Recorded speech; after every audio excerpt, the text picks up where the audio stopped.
नमस्कार। The truth के इस अंक में मैं प्रीति पांडे अपने सभी दर्शकों का बहुत स्वागत करती हूँ।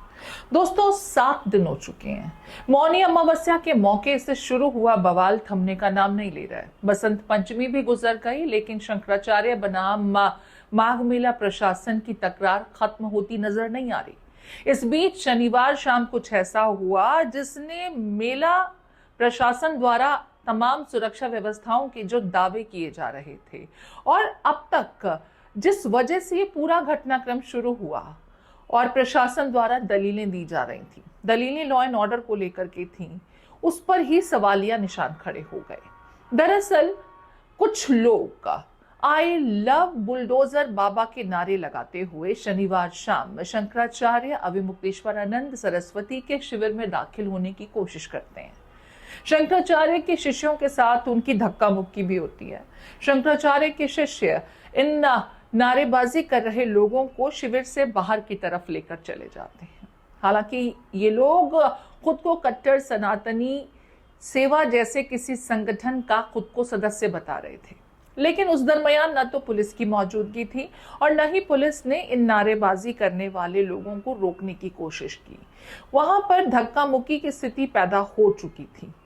तब पुलिस कहां थी, इसका जवाब शायद माघ मेला प्रशासन बेहतर तरीके से दे सकेगा, लेकिन फिलहाल उनकी चुप्पी और खामोशी इस संदर्भ में नजर आती है।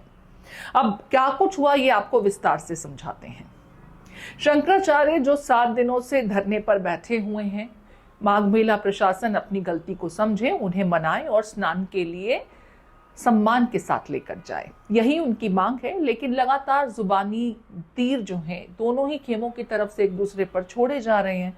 खुद मुख्यमंत्री ने कालनेमी का जिक्र करके इस मामले में और तड़का लगाने का काम किया था। और वहीं अगर स्वामी अविमुक्तेश्वरानंद सरस्वती की बात की जाए तो कभी औरंगजेब तो कभी कंस जैसे संज्ञाओं के साथ वो भी लगातार हर जुबानी तीर का जवाब दे रहे हैं, पलटवार करते हुए।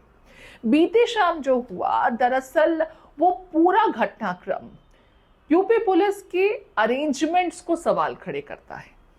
कुछ लोग आते हैं, कट्टर सनातनी सेवा या सेना, वो अपने आप को बताते हैं कि वो इसके सदस्य हैं।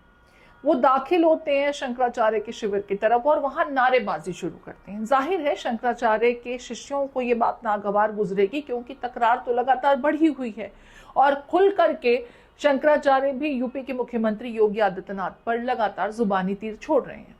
उनके शिष्यों ने कोई टकराहट की स्थिति और ना विकट हो, उन लोगों को जो नारेबाजी कर रहे थे शिविर से बाहर खदेड़ा। धक्का मुक्की के हालात पैदा हुए।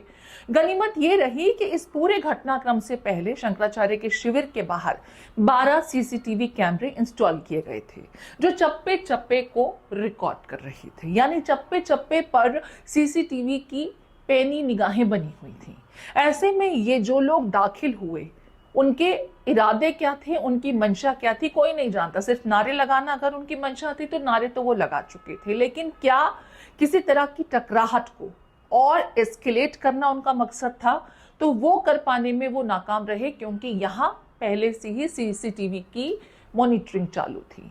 तो ऐसे में कोई और फर्दर एलिगेशन तो लग नहीं सकता था, लिहाजा ये लोग भी वहां से निकल लिए।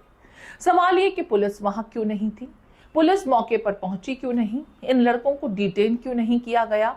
शंकराचार्य की तरफ से जो उनका पूरा एडमिनिस्ट्रेशन देखते हैं, पुलिस को बाकायदा इस संदर्भ में एक शिकायत उनकी जान के खतरे को लेकर के दी भी जा चुकी है। यहाँ पर दोस्तों जिस तरीके से पूरा घटनाक्रम पेश आया, इसके बाद गौरक्षा के संदर्भ में आज एक यात्रा भी निकाली जानी थी शंकराचार्य की तरफ से, लेकिन उसको रद्द कर दिया गया।